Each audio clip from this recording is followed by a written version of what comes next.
Hello again. Well, I want to say if the muse comes to you and you are inspired by somehow, if the wave comes your wave and you just have to ride it, you have to do what your mind or your consciousness is telling you.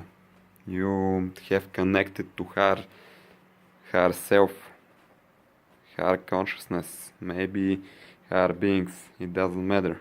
But when you have the opportunity, don't miss it. Never miss it, because it may not come for a while, and you have to use all of your chances to, for your own prosperity, for your own, the prosperity of the mind, the real-time prosperity, social prosperity, doesn't matter. Whatever is your goal, whatever is your mission in life, whatever you're telling yourself you need, whatever your desires are. But there's much about what not to do, really, what is bad for you, and you will always have to avoid those things. For example, there are a few things that every person shall, which is wanting the best for himself, which avoid, and some of those things are related very much to, making moves that are inappropriate for the moment, being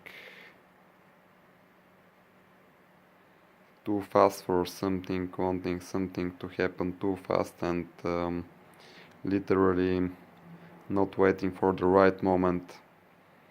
Most of the people nowadays, the latest generations, they're making that mistake more and more, and time after time. I really don't understand how some could be so it's kind of like them, if you fail twice or 3 times in a row, you have to stop trying the same fucking way. It's you have to, I'm sorry for the word I just used, but still you have to change something. And don't have to be sorry, because fuck is actually good word for the health. I don't know why, but I've read and I've watched a little bit about it. Anyways, the topic is different. Now I don't understand why so many people literally are trying and trying again and failing again on one and the same thing. Probably you shall know that you have to change strategy, change tactics, about really like everything in life is working that way. I don't understand why they're doing it, like I said, and I don't want to repeat myself too much.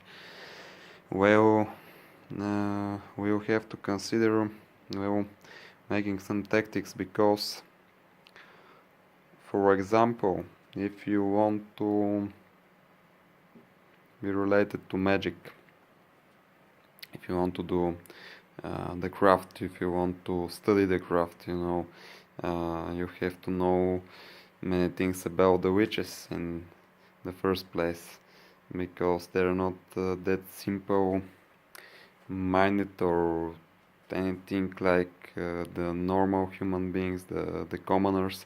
They're totally different, with different culture, different mindsets. Most of them have been raised in families of witches, and you shall know that that there are people that are saying you cannot trust a witch. You can trust a witch which has already proven to yourself that she is trustworthy, or he is trustworthy.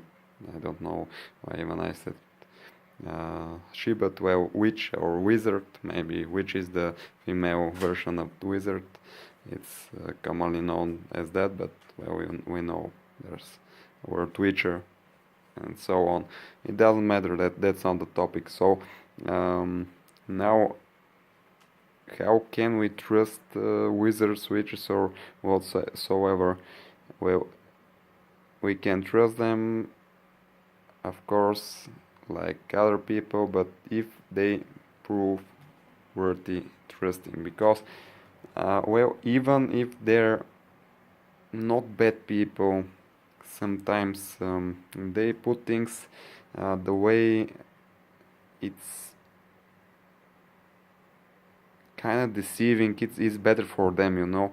So you have to have second thought on many of the situations, and that will be some of your tests, you know. Even your teachers maybe sometimes will test you, because no one is always telling the truth, and I mean no one.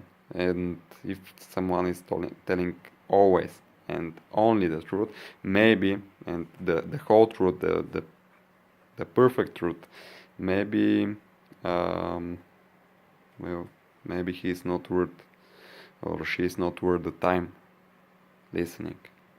And I mean that. The truth is very relative, and you shall know that. Even you have to strive for always telling the truth, not telling lies, for example, but not always, for sure, not always tell the whole truth that you're thinking right now at the moment, because it could be harmful. It could be harmful for yourself, for others, and you know what I mean. I don't have to explain that. It's simply that way. And now, about riding the wave. Literally, there are moments in life that you're closer to inspiration by some sort, of some sort maybe. Well, then use your potential, because if you excuse yourself for example, with something like that you're tired at the moment, you cannot go on, but you still feel that amusement, this kind of feeling that you still have the muse right there with you, well, better use that moment, because I told you, life is full of, you know, downfalls, and it's, I don't know, it maybe the downfalls, it depends on yourself, but still the downfalls are mostly not so counted, not so easily planned, because if you're planning a downfall, and then it's not literally a downfall, because you have already put it in your plan. It's already, you can escape from most of the disadvantages that it will bring, so you'll be like neutralizing it. But if you really have a downfall and you haven't planned it, you didn't expect it, well, that's fucked up. So if the muse comes and is trying to balance that thing, you have to, like, the downfall will not stop usually just like that. It will take some time for it to stop, or you have to stop it, or others will have to help you to stop it, because it's not so easy sometimes. So if you have a downfall, it's not stopping so easily. So if you have an inspiration, don't let it stop so easily. Just do your best, and that's what I was trying to say with this, well, video. Yeah, thank you. See you again.